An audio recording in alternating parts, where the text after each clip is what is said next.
Cricket से जुड़ी हर update के लिए हमारे all in one YouTube channel को सब्सक्राइब कीजिए और बगल के नोटिफिकेशन बेल को जरूर दबाएं। अगर आप भी फाफ डुप्लेसी को एक बेहतरीन खिलाड़ी मानते हैं तो इस वीडियो को दिल से लाइक एक बार जरूर करते हुए जाएं। दोस्तों शुरू हो चुका है लखनऊ सुपर जायंट्स बनाम रॉयल चैलेंजर्स बैंगलोर का आईपीएल 2022 का 31वां मुकाबला। दोस्तों आप सभी को बता दें मुकाबला दोनों ही टीमों के लिए काफी ज्यादा रोमांचक था। टॉस की अगर हम बात करें तो इस मुकाबले में कमाल लाजवाब राहुल ने टॉस जीता और टॉस जीतकर गेंदबाजी का किया फैसला। ऐसे में पहले बल्लेबाजी करने उतरी थी आरसीबी की टीम। आरसीबी की शुरुआत खराब रही थी। चमीरा की इस गेंद को अनुज रावत सामने मार बैठे, सीधा गिरी कप्तान केएल राहुल की गोदी में जाकर गेंद, जिसके चलते इस मुकाबले में अनुज रावत 4 रन बनाकर 5 गेंदों का सामना करते चमीरा की गेंद पर राहुल को अपनी कैच देकर आउट हुए। दोस्तों के बाद विराट कोहली आए थे और आते ही विराट कोहली चमीरा की शॉट गेंद पर सामने का शॉट खेल बैठे और सामने फील्डर ने गेंद को लपक लिया, जिसके चलते आते ही विराट कोहली भी पवेलियन लौट गए। 0 रन बनाकर एक गेंद का सामना करते विराट कोहली अपनी बड़ी विकेट गवा बैठे। दोस्तों उनके ठीक बाद मैक्सवेल भी फ्लिप शॉट खेल बैठे। कृणाल पांड्या की इस गेंद पर गेंद पीछे जा रही थी और पीछे बाउंड्री के पास जेसन होल्डर ने शानदार कैच लपक ली, जिसके चलते big show Glenn Maxwell 23 run बनाकर 11 गेंदों का सामना करते अपनी बड़ी विकेट गवा बैठे। दोस्तों उनके बाद भी अंत तक बल्लेबाजी की फैफ डुप्लेसी ने और एक छोर से आरसीबी की रन की गति को कम नहीं होने दे रहे थे फैफ डुप्लेसी अपनी तूफानी बल्लेबाजी से, और देखते ही देखते इस मुकाबले में फैफ डुप्लेसी ने अपना अर्धशतक पूरा कर लिया। हालांकि ये अर्धशतक लगाने के लिए थोड़ा गेंदें ज्यादा इस्तेमाल की फैफ डुप्लेसी ने, लेकिन उनके बाद प्रभु देसाई इस तरह से आउट हुए। होल्डर की इस गेंद को फ्लिक करने के चक्कर में सामने फील्डर के हाथ में गेंद मार बैठे। प्रभु देसाई 10 रन बनाकर 9 गेंदों का सामना करते अपनी बड़ी विकेट गवा बैठे। दोस्तों उनके पास शहबाज अहमद अच्छी बल्लेबाजी कर रहे थे, तभी वो भी फैफ डुप्लेसी और शहबाज अहमद के बीच मैन बन के चलते इस तरह से रन आउट हो गए जेसन होल्डर के हाथों। दोस्तों इस मुकाबले में शहबाज अहमद 26 रन बनाकर 22 गेंदों का सामना करते रन आउट हो बैठे, लेकिन उसके बाद भी अंत तक धाकड़ बल्लेबाजी की रॉयल चैलेंजर्स बैंगलोर के कप्तान फैफ डुप्लेसी ने, और मैदान पर आ चुके थे दिनेश कार्तिक। दोस्तों दिनेश कार्तिक के पास ज्यादा गेंदें नहीं थी, इसलिए उन्होंने सिर्फ 13 रन लगाए 8 गेंदों में। तो वहीं फैफ डुप्लेसी ने इस मुकाबले में 56 रनों की धाकड़बाजी खेली 64 गेंदों में, जिसमें से फैफ डुप्लेसी ने 2 तूफानी छक्के व 11 तूफानी चौके जड़े, जिसके चलते 181 रन लगा चुकी है आरसीबी की टीम। जी हां दोस्तों आरसीबी ने 181 रन लगा दिए हैं इस मुकाबले में 6 विकेट के नुकसान। तो दोस्तों आप फैफ डुप्लेसी की तूफानी बल्लेबाजी को 10 में से कितने नंबर देंगे, इसका जवाब कमेंट में एक बार जरूर बताते हुए। दोस्तों समाप्त हो चुका है राजस्थान रॉयल्स बनाम कोलकाता नाइट राइडर्स का आईपीएल 2022 का एक और तूफानी मुकाबला। दोस्तों आप सभी को बता दें इस मुकाबले के स्टार बल्लेबाज जॉस बटलर के साथ रहते श्रेयस अय्यर, जिन्होंने इस मुकाबले में श्रेयस अय्यर ने बेहतरीन पारी खेली थी। दोस्तों इस मुकाबले में कोलकाता को जीतने के लिए 218 रन लगाने थे। ऐसे में इतने टारगेट का पीछा करते हुए श्रेयस अय्यर ने तूफानी अर्धशतक लगाया था और अच्छी बल्लेबाजी कर रहे थे और ऐसा लग रहा था कि मुकाबला जिता देंगे, लेकिन दोस्तों राजस्थान रॉयल्स से सबसे बड़ी गलती हो चुकी थी। दोस्तों 14वें ओवर की तीसरी गेंद जैसे ही मैकॉय ने फेंकी श्रेयस अय्यर को, वैसे ही बगल में से निकल गई श्रेयस अय्यर की गेंद। श्रेयस अय्यर ने बल्ले को जोर से फ्लिक किया, बल्ले का हैच भी लग गया, लेकिन संजू सैमसंग ने एक ड्राइव लगाकर कैच को छोड़ दिया। जी हां दोस्तों संजू सैमसंग ने एक ऐसी कैच छोड़ दी थी इस मोड़ पर जिसने पूरे मैच का रुख बदल कर रख दिया था। दोस्तों इस तरह से बल्ले का हैच लगा, संजू सैमसंग ने डाइव मारी, गेंद को लपकी भी, लेकिन जैसे ही वो डाइव मारकर गिरे गेंद उनके हाथों से चटक गई। दोस्तों इस जीवनदान का भरपूर फायदा उठाया श्रेयस अय्यर ने। दोस्तों श्रेयस अय्यर ने इस मुकाबले में बेहतरीन बल्लेबाजी की और पूरी तरह से कोलकाता को जीत के मोड़ पर लेकर जा रहे थे, लेकिन जैसे उनके सामने युजवेंद्र चहल आ गए तो वो चहल की फिरकी में फंस कर रह गए, जिसके चलते इस मुकाबले में कप्तान श्रेयस अय्यर 75 रनों की तूफानी पारी खेल 51 गेंदों का सामना करते आउट हुए, और इनके बाद कोई भी बल्लेबाज ने अच्छी पारी नहीं खेली केकेआर की तरफ से, जिसके चलते 7 रनों से राजस्थान रॉयल्स ने तूफानी मुकाबला जीत लिया। जी हां दोस्तों श्रेयस अय्यर ने अपनी जी जान लगा दी राजस्थान के खिलाफ ये मुकाबला जीतने के लिए, लेकिन अंत में उनकी किस्मत साथ नहीं आई, जिसके चलते राजस्थान रॉयल्स की टीम ने 7 रनों से तूफानी मुकाबला अपने नाम किया। दोस्तों आपको राजस्थान की ये जीत कैसे लगी हमें कमेंट में एक बार जरूर बताते हुए जाएं। तो अगर आपको भी आईपीएल के हर मुकाबले का आखिरी ओवर देखना पसंद है तो अभी हमारे चैनल को सब्सक्राइब कीजिए, क्योंकि हम आप तक लेकर आएंगे हर मुकाबले का आखिरी ओवर, जिससे आपको पता चले कि आखिरी ओवर में क्या हुआ था। दोस्तों आप भी अगर श्रेयस अय्यर को एक बेहतरीन खिलाड़ी मानते हैं तो इस वीडियो को दिल से लाइक एक बार जरूर करते हुए जाएं। दोस्तों आइए आपको बताते हैं सांसें रोकने वाला वो आखिरी ओवर कोलकाता नाइट राइडर्स और राजस्थान रॉयल्स के बीच में हुआ था। दोस्तों आखिरी 6 गेंदों पर 11 रनों की दरकार थी कोलकाता नाइट राइडर्स को मुकाबला जीतने के लिए। बल्लेबाज 2 बाकी थे क्योंकि 8 विकेट गिर चुके थे। शेल्डन जैक्सन और उमेश यादव बल्लेबाज से, मैकॉय गेंदबाज से जो डेब्यूट गेंदबाज थे इस मुकाबले के। 6 गेंदों पर 11 रनों की दरकार थी। पहला गेंद दौड़कर आए मैके और पहली गेंद पर शेल्डन जैक्सन ने जोर से बल्ले को फ्लिक किया और गेंद गैप में गिरी, जिसके चलते दौड़कर 2 रन लिए शेल्डन जैक्सन ने। अब 5 गेंदों पर 9 रनों की दरकार थी। दोस्तों वापस से संजू सैमसंग ने फील्डिंग सेट की, क्योंकि अगर एक भी छक्का जाता तो मुकाबला बदल जाता था। दोस्तों इसकी अगली ही गेंद पर बगल में खड़े स्लिप शॉट खेला शेल्डन जैक्सन ने, लेकिन गेंद बाउंड्री के पार जाने से पहले गिरी सीधा प्रसिद्ध कृष्णा की गोदी में, जिसके चलते इस मुकाबले में शेल्डन शेल्टन जैक्सन आउट होकर रह गए। दोस्तों 8 रन बनाकर 8 गेंदों का सामना करते शेल्टन जैक्सन आउट हुए और 9 विकेट गिर चुके थे।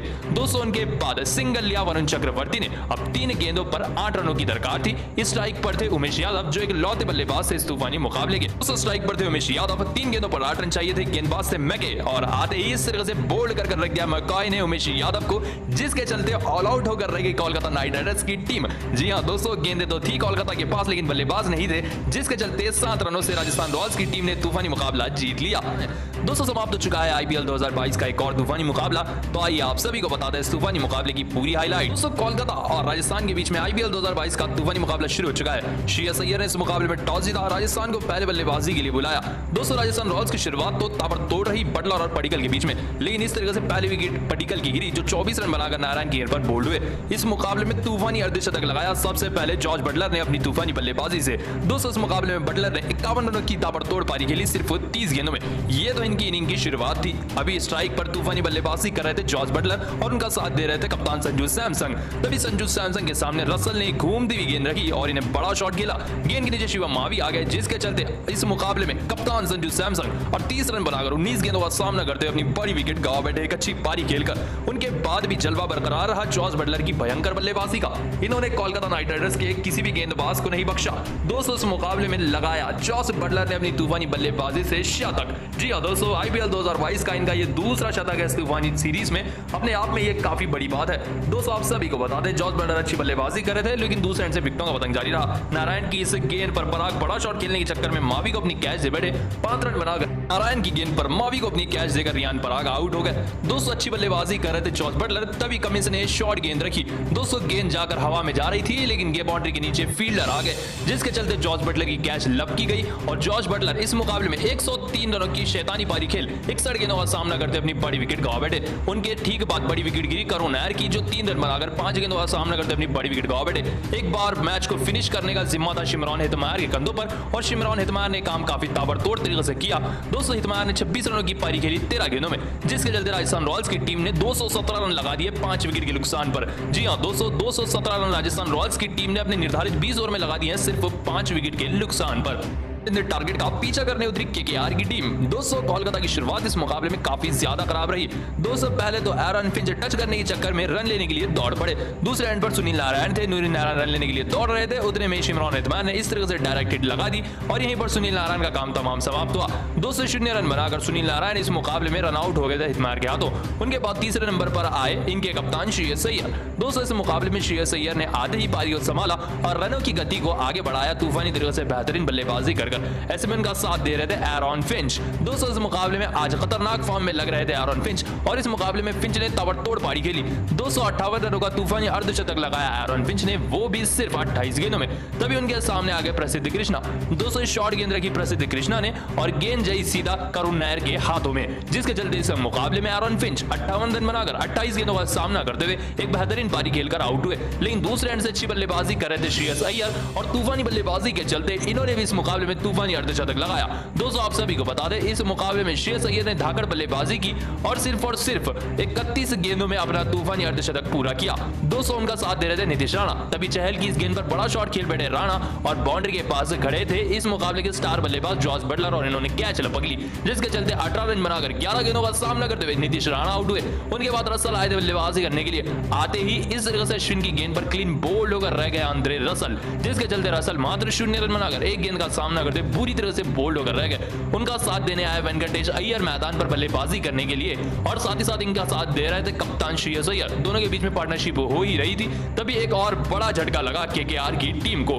दोस्तों आप सभी को बता दें जैसे ही अय्यर के सामने चहल आ गए तो इस तरह से आगे बढ़कर शॉट लगाने के चक्कर में स्टंपिंग आउट हो गए वेंकटेश अय्यर। दोस्तों इस मुकाबले में वेंकटेश अय्यर 6 रन बनाकर 7 गेंदों का सामना करते अपनी बड़ी विकेट गंवा बैठे।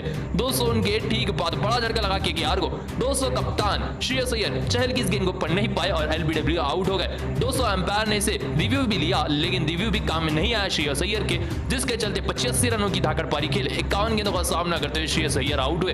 दोस्तों मुकाबला अंतिम चरणों पर आ चुका था। युजवेंद्र चहल की इस घूमती हुई गेंद को पढ़ नहीं पाए शिवम मावी और यहीं पर शिवम मावी भी मात्र 0 रन बनाकर एक गेंद का सामना करते अपनी बड़ी विकेट गंवा बैठे। दोस्तों 2 गेंदों पर 2 विकेट हो चुकी थी और यहीं पर यह गिरी तीसरी विकेट पैट कमिंस की और इसी के साथ युजवेंद्र चहल ने इस मुकाबले में हैट्रिक प्राप्त की। जी हां दोस्तों इस मुकाबले में युजवेंद्र चहल ने हैट्रिक प्राप्त की। पैट कमिंस की तीसरी विकेट थी जो 0 रन बनाकर एक गेंद का सामना करते हुए युजवेंद्र चहल के हैट्रिक के शिकार बने। 200 अंतिम ओवर में मुकाबला आ चुका था। 5 गेंदों पर 9 रनों की दरकार थी। शेल्डन जैक्सन बल्लेबाजी कर रहे थे, तभी इस तरह से शेल्डन जैक्सन भी बड़ा शॉट लगाने के चक्कर में मैकॉय की गेंद पर बगल में खड़े प्रसिद्ध कृष्णा को अपनी कैच दे बैठे और 8 रन बनाकर 8 गेंदों का सामना करते जैक्सन आउट हुए। आखिरी विकेट थी उमेश यादव की और इनको भी इस तरह से बोल्ड कर रख दिया मैकॉय ने, जिसके चलते अंत में आकर इस मुकाबले में 7 रनों से जीत गई राजस्थान रॉयल्स की टीम। जी हां दोस्तों, 210 रन पर ऑल आउट कर दिया केकेआर की टीम को राजस्थान ने और 7 विकेटों से राजस्थान ने तूफानी मुकाबला जीत लिया।